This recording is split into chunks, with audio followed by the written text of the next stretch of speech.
Record करने की कोशिश कर चुका हूँ इस वीडियो को, बट मेरे बार बार वही लग रहा है कि अटेंशन स्पैन तुम लोग का इतना बेकार है कि तुम पूरी स्टोरी को भी नहीं सुनोगे। बट स्टिल मैं ये वीडियो बना रहा हूँ, तुमको सुनना हो सुनो, नहीं सुनना नहीं सुनो, बट जस्ट बता देता हूँ कि तुम इस वीडियो के बाद तुम्हें कोई मोटिवेशन की नीड कभी ज़रूरत नहीं पड़ेगी रिसेंट डेज में, तो कतई नहीं। एंड जे के लिए तुम्हें अगर लग रहा है कि तुम्हें मोटिवेशन नहीं आ रहा, तो मैं उस बंदे की स्टोरी शेयर करता हूँ। तुम्हारा अटेंशन स्पैन अगर ढंग का है तो समथिंग शांति से सुनना। मैं इस बंदे से कल मेरा दोस्त है, अच्छा सा है, ठीक है। नॉर्मली मैं इससे मिलता हूँ, कल मैं चाय पीने गया था, इससे मैंने बात की। ये इस बंदे की बात है, इसकी हमेशा मेरे कंधे पे हाथ रख के चलता था। एंड मुझे कभी ये चीज़ मतलब रियलाइज़ नहीं हुई कि ये मेरे पे हमेशा, मुझे लगता था फ्रेंडशिप की वजह से कंधे पे हाथ रख के चलता है। एंड ये बंदे की मैं बताता हूँ, ये स्पेक्स पहनता है, ठीक है। ये स्पेक्स पहनता है एंड येलो कलर में है। तो मुझे लगता था ठीक है, इसकी आई साइट थोड़ी सी वीक है। एंड ये जब भी कोई चीज़ देखने की कोशिश करता तो ये जूम करके देखता था, बहुत ज़्यादा जूम करके देखता था। एंड मुझे लगा क्यों क्यों कोई इतना जूम करके इसे क्यों देखने की ज़रूरत पड़ रही है। मुझे लगा आई साइड वीक है, ठीक है। एंड एक शॉकिंग बात मुझे पता चली, that was this person can not see the things properly. अगर मैं यहाँ पर इतने मीटर की दूरी में, मुझे कुछ नहीं दिखता है। अगर ये जे का एग्जामिनेशन इसने मुझे पता कैसे चला, मैं बिहाइंड द स्टोरी बताता हूँ कि इसमें मैंने बात कर रहा था कि मैंने कहा तुम्हारे जी में परसेंटाइल कितने थे, क्योंकि वो NIT CSE में था, NIT CSE 8 में, CSE में था, तो काइंड ऑफ उसके मुझे लगा 99.87 इस तरह परसेंटाइल कुछ होंगे। दैट गाय सेड कि मेरे 90 परसेंटाइल है। मैंने कहा ओके, मे बी शायद रिजर्वेशन या समथिंग। तो उसने बोला कि काइंड ऑफ मेरे आईज में प्रॉब्लम है। धीरे धीरे मुझे पता चला, इट वॉज नॉट सेइंग, क्योंकि वो किसी से शेयर नहीं करता, उसने कभी शेयर भी नहीं किया। एंड वो बंदे ने मेरे को चीज़ें बताना शुरू की, दैट मीन्स कि उसको बचपन से प्रॉब्लम है, that is around 7th class से, कि वो देख नहीं सकता प्रॉपरली। देख नहीं सकता मतलब जो भी चीज़ें लाइट एमिट नहीं करती वो उसको नहीं देख सकता। नॉर्मली पेपर पे क्या लिखा है उसको नहीं दिखता, पेपर पे क्या चीज़ें लिखी हैं उसको नहीं समझ आती क्या लिखा हुआ है। जैसे स्क्रीन होती है, स्क्रीन में जैसा करेंगे, स्क्रीन है, ठीक है, अगर मैं इसको जूम करूँगा पूरा तो ये लाइट एमिट कर रहा है, तो वो चीज़ को रीड कर सकता था। एंड ऐसे वो रीड नहीं कर सकता था। एंड वो बंदा तब भी जेई का पेपर लिखा एंड अराउंड उसके 93 या 93 परसेंटाइल के करीब है। आप एक बार सोच सकते हो क्या, मेरे को कोई क्वेश्चन दिया जाता है तो मैं क्या करूँगा, उसको रीड करूँगा, फिर दिमाग में सोचूंगा कैसे होगा, फिर वो कैलकुलेशन करूँगा, फिर जाके वो क्वेश्चन सॉल्व होगा। यही होता है प्रोसीजर। नॉर्मल किसी इंसान की वर्किंग कंडीशन की दिमाग किस तरीके से काम करके क्वेश्चन अटेम्प्ट होता है।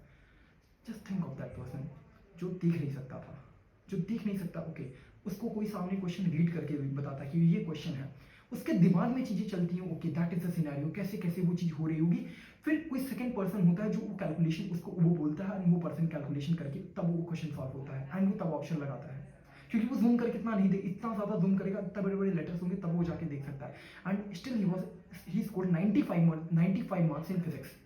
Can you think of it, कैसी पूरी की पूरी अगर कोई प्रिपरेशन, हमें सब कुछ, मैं खुद शौक था कि मतलब खुद पे मेरे को इतना बुरा लगा कि यार तेरे को, हम लोग हैं जब हमको सारी चीज़ें दिखती हैं, हमको सब समझ आता है, हम टीचर से पढ़ सकते हैं, लाइव लेक्चर्स देख सकते हैं, that person even can't see, वो देख नहीं सकता कंसेप्ट को, मतलब विजुअलाइज नहीं, वो उसके दिमाग में चीज़ें चल रही होंगी तब जाके वो प्रिपरेशन कर रहा था। सोचो मेरे को क्वेश्चन सॉल्व करना, मेरे को क्वेश्चन ही नहीं दिखे, मैं पढ़ाई कर रहा हूँ, मेरे को पढ़ने के लिए भी हो नहीं, बुक से पढ़ सकता हूँ, कैसे पढ़ूंगा सोचो। बट वो still that person was able to do that, कैसे। एंड वो अभी भी उसकी 8.5 CG के ऊपर है। एंड स्टिल वो बंदा, तुम सोचो मेरे को कोई लेटर का, मेरे को कोडिंग करनी है, ठीक है, उसको कीबोर्ड नहीं दिखता, बट वो कीबोर्ड उसमें सारी मेमोराइज वो कर लेता है।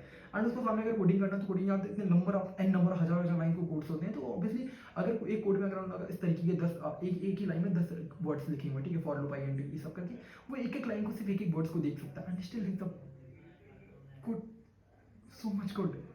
एंड हमें सब कुछ दिखने के बाद भी हम वो चीज़ नहीं कर पाते हैं। उसको चलने में प्रॉब्लम, वो तो बता रहा था कि मतलब जैसे जब वो फर्स्ट ईयर में था, उसे मैस जाना रहता था, तो शाम के टाइम वो मैस नहीं जा पाता था, क्योंकि मतलब वो उसको रास्ता रात में तो कुछ नहीं दिखता, क्योंकि जब लाइट होती है तब उसे दिखता है कि ओके कोई एग्जिस्ट कर रहा है, या फिर सामने कुछ उसको दिखता है। पूरी एंटायरली ब्लर होता है, उसका कोई इलाज भी नहीं है, सब कुछ ब्लर दिखता है उसे, कोई भी किसी का फेस नहीं दिखता, किसी की वॉइस नहीं, मतलब सिर्फ वॉइस या फिर चलने के तरीके से, या फिर एक दो बार बात किया होगा तब उससे बात कर सकता है वो। आप ये चीज़ें जो सिनारियो वो सब छोड़ दो, कोई इंसान ऐसा पढ़ कैसे सकता था। एंड भाई वो मतलब मैं सोचा अगर ये तो अगर मैं उसका होती उसकी पोजीशन पे शायद मैं पढ़ाई करता भी या नहीं करता, मुझे नहीं पता, आई डोंट नो। आप सोचो मतलब मेरे को कोई क्वेश्चन, मेरे को चीज़ें लोग बोलते हैं ना यार ये चीज़ मैथमेटिक्स है, ये नहीं है, फिजिक्स में समझ नहीं आती है, या फिर वो नहीं, तो ऑल्दो अगर समझने की कोशिश करोगे तो ऐसे टीचर होगा कि वो कुछ वर्ड्स बताएगा, कुछ चीज़ें होंगी, ऐसे ऐसे करना है, ऐसे ऐसे करना, दिखेगा ही नहीं साइन क्या होता है, कैसे उसको, लेकिन तब भी सब आता है। Can you think of it, and we still complaining all the times. That was I was that time shocked entirely कि मैं वो बोला उसने मैथमेटिक्स 10 स्टेप प्रॉब्लम होते हैं, एक स्टेप करने के बाद दूसरा स्टेप भी उसको याद होना चाहिए पीछे क्या था। उतना दिमाग में उतना डाटा नहीं रख सकता था। फिजिक्स केमिस्ट्री में थोड़ा रखा जा सकता है, इस वजह से फिजिक्स केमिस्ट्री करके उसने 93-94 लाए थे। मैथमेटिक्स में होता तो काइंड ऑफ सोचो क्या होता। और हमें सारे सॉल्यूशंस पता होते हैं, बुक होती है, हम टीचर से पढ़ पाते हैं, बट स्टिल मेरे को तो उस टाइम क्या बोलूँ, that was it. And still if you need motivation something